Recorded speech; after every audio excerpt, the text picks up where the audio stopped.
लाल बापू काय को जान जो చాన్ జో మాన్ జో ఇప్పుడు కేటీఆర్ గారు చెప్పే విషయాలు మనందరూ వక్తలు చెప్పే విషయాలు మనం జాగ్రత్తగా వినాలి మిత్రులారా ఇది మన భూమి కోసం చేస్తున్న పోరాటం మన బిడ్డల భవిష్యత్తు కోసం చేస్తున్న పోరాటం తెలంగాణ ఉద్యమంలో బహుజన బిడ్డలు మరి ముఖ్యంగా గిరిజన బిడ్డలు తాను నాయక్ సాయుధ రైతాంగ పోరాటంలో తన ప్రాణాలు అర్పించారు శ్రీనివాస నాయక్ బోజ్జా నాయక్ రమావత్ రమేష్ నాయక్ ఎందరో మంది బిడ్డలు తమ విలువైన ప్రాణాలు అర్పిస్తే ఈ రోజు రేవంత్ రెడ్డి ప్రభుత్వం మన భూములు గుంజుకుంటా ఉన్నది ఒక్కసారి ఆలోచించండి కేసీఆర్ ఆయో గురుకులాలు లాయో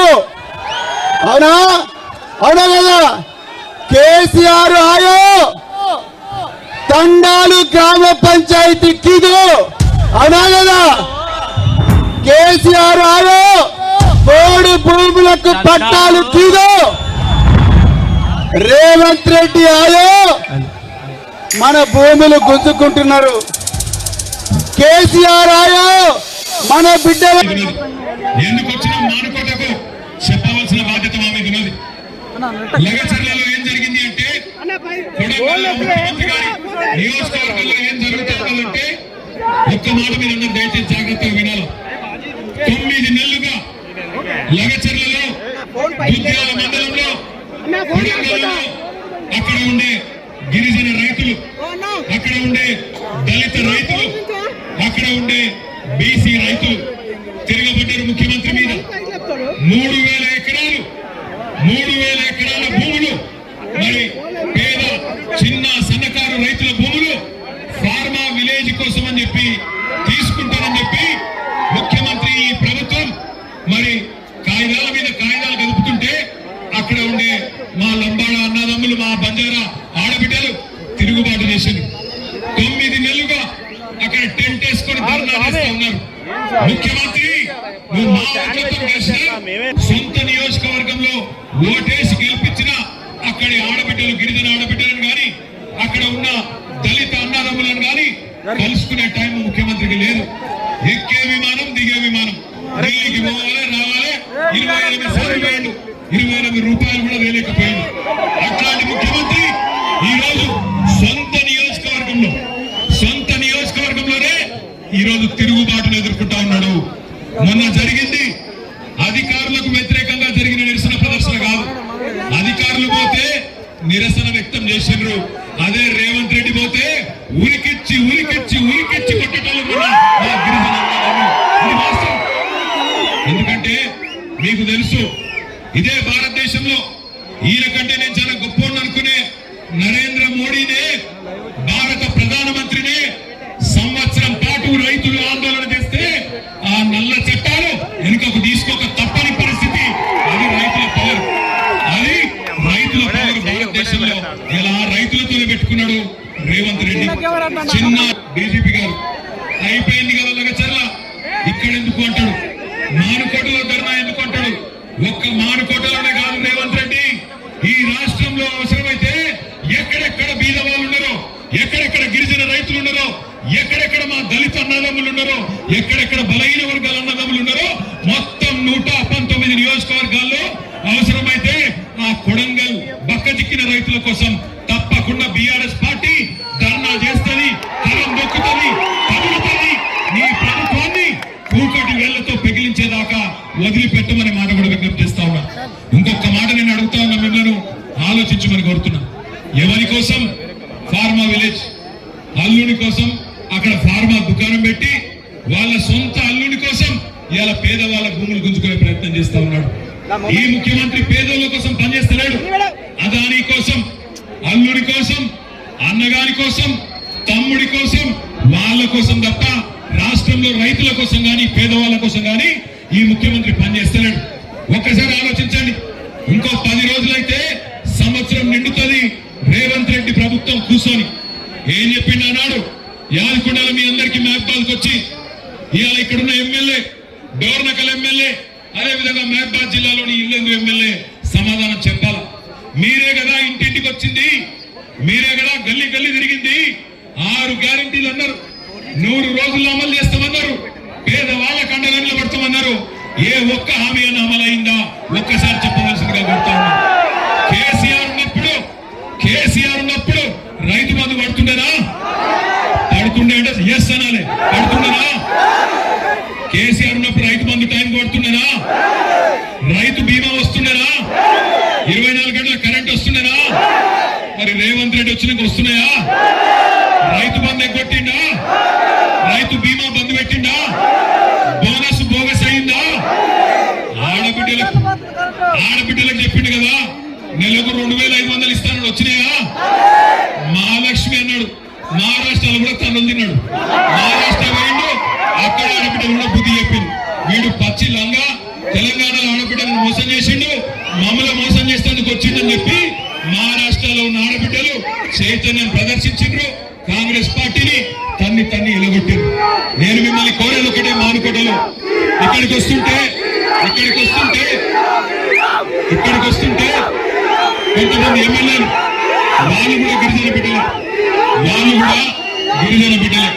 కొంతమంది ఎమ్మెల్యేలు అంటున్నారు రాళ్లతో కొడతారట, నేను వస్తే రాళ్లతో కొడతారట. నేను అడుగుతున్నా, ఇక్కడ ఉన్న ఎస్పీ గారిని, రాష్ట్రంలో ఉన్న డీజీపీని అడుగుతున్నా, అధికార కాంగ్రెస్ పార్టీ ఎమ్మెల్యేలు రాళ్లతో కొడతామంటే మీరేం చేస్తున్నారు నేను అడుగుతా ఉన్నా. కేసులు మా మీద మాత్రమే పెడతారా? కాంగ్రెస్ వాళ్ళ మీద కేసులు ఉన్నాయా? కాంగ్రెస్ ఎమ్మెల్యేలు రాళ్లతో కొడతామంటే, కాంగ్రెస్ మాజీ ఎమ్మెల్యేలు పెట్రోల్ పోసి తగలబెడతామంటే భయపడతాం అనుకుంటున్నారా? ఇది కేసీఆర్ తయారు చేసిన బృందం. రాళ్లతోని మానుకోట సాక్షిగా చెప్తున్నా, మానుకోట రాళ్ల మహత్యం ఏందో తెలంగాణలో అడ్డుకున్న ప్రతి ఒక్కరికి తెలుసు.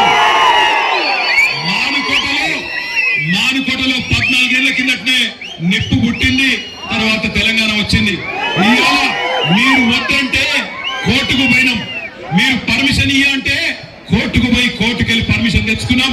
1000 మంది అనుకుంటే 25,000 మంది తరలి వచ్చింది.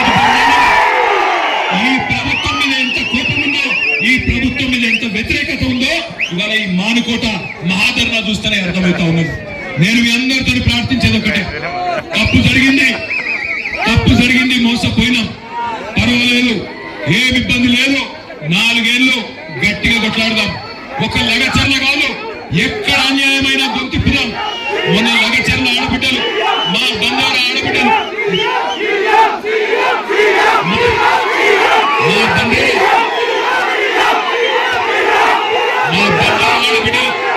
నువ్వు ఉండు, ఢిల్లీ దాకా ఎందుకు ఉండు తల్లి అంటే, లేదన్నా నేను బంజారా బిడ్డను కొట్లాడుతా, తప్పకుండా రేవంత్ రెడ్డి భర్తం ఢిల్లీ దాకా వచ్చింది.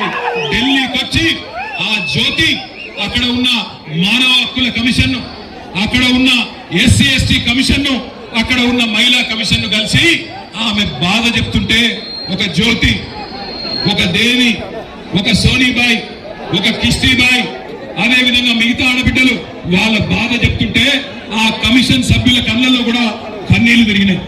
వాళ్ళకు కన్నీళ్లు వస్తున్నాయి కానీ ఇక్కడ ఉన్న రేవంత్ రెడ్డికి కానీ, ఇక్కడ ఉన్న కాంగ్రెస్ ఎమ్మెల్యేలకు కానీ గిరిజన బిడ్డల కష్టాలు కనబడతలేవు. అందుకే నేను అనేది, లగచర్లలో జరిగింది ఇవాళ రేపు మనకు కూడా జరగచ్చు, రేపు మానుకోటలో కూడా జరగచ్చు, రేపు మిర్యాలగూడలో జరగచ్చు, సాగర్ లో జరగచ్చు, రాష్ట్రంలో ఎక్కడైనా జరగచ్చు. అందుకే ఒక దగ్గర ఒక్కరికి అన్యాయం అయితే 100 కాకులు వచ్చి కావమని కాపాడుకుంటాయో, అట్లాగే తెలంగాణలో ఏ గిరిజన బిడ్డకు అన్యాయమైనా, ఏ గిరిజన ఆడబిడ్డకు అన్యాయమైనా రాష్ట్రం అంతా కదలాలి. మా గిరిజన అన్నదమ్ములు పదం దొక్కాలని గుర్తు చేస్తా ఉన్నా.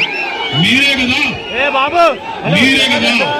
అన్నాడు కేసీఆర్ ను డిమాండ్ చేస్తే, మీకోసమే కదా 6% రిజర్వేషన్ 10% చేసింది. 6% రిజర్వేషన్ చేసింది, 10% కేసీఆర్ గారు చేసిన మాట వాస్తవమేనా? కేసీఆర్ గారు 6% రిజర్వేషన్ 10% చేసిన మాట వాస్తవమేనా? వాస్తవమేనా కదా? తోడు భూముల పట్టాలు ఇచ్చింది వాస్తవమేనా? తాండాలు పంచాయతీలు చేసింది వాస్తవమేనా? మరి ఇన్ని చేసిన కేసీఆర్ గారు సరే కొన్ని మాయ మాటలు నమ్మి మోసపోయినా ఇబ్బంది లేదు, కానీ రేపటి రోజున ఈ రేవంత్ రెడ్డిని కాంగ్రెస్ ప్రభుత్వాన్ని మానుకోటలోనే కాదు ఊరూరా ఉరికిచ్చి కొట్టే బాధ్యత కూడా, ఉరికిచ్చి ఓట్లతో తరిమే బాధ్యత కూడా మేము తీసుకోవాలి. మానుకోట ఇది మొదటి అడుగు మాత్రమే, ఇది మొదటి అడుగు మాత్రమే. రాష్ట్ర వ్యాప్తంగా మా కొడంగల్ ఆడబిడ్డల కోసం మద్దతు కూడగడతాం. మానుకోట మొదటి అడుగు. రాష్ట్రం అంతా తిరుగుతాం. రాష్ట్రంలోని ప్రతి తాండా, ప్రతి పల్లె నుంచి కూడా పెద్ద ఎత్తున రైతులను కూడగడతాం. రేవంత్ రెడ్డికి కాంగ్రెస్ ప్రభుత్వానికి వ్యతిరేకంగా మద్దతు కూడగడతామని చెప్పి కూడా తెలియజేస్తూ మీ అందరికీ పేరు పేరున మానుకోటలోని తాండాల నుంచి, గ్రామాల నుంచి తరలి వచ్చిన మా అన్నదమ్ములకు, ఆడబిడ్డలకు పేరు పేరున మీ అందరికీ రామ్ రామ్ తెలియజేస్తూ మళ్ళొక్కసారి బాయ్ బియాన్ రామ్ రామ్. మీ అందరికీ కూడా నేను ఒకటే విజ్ఞప్తి చేసేది, మానుకోటలో ఇవాళ మీరు కదం దొక్కి మాకు శక్తిని, ఉత్సాహాన్ని, స్ఫూర్తిని ఏదైనా ఇచ్చినారో జీవితాన్ని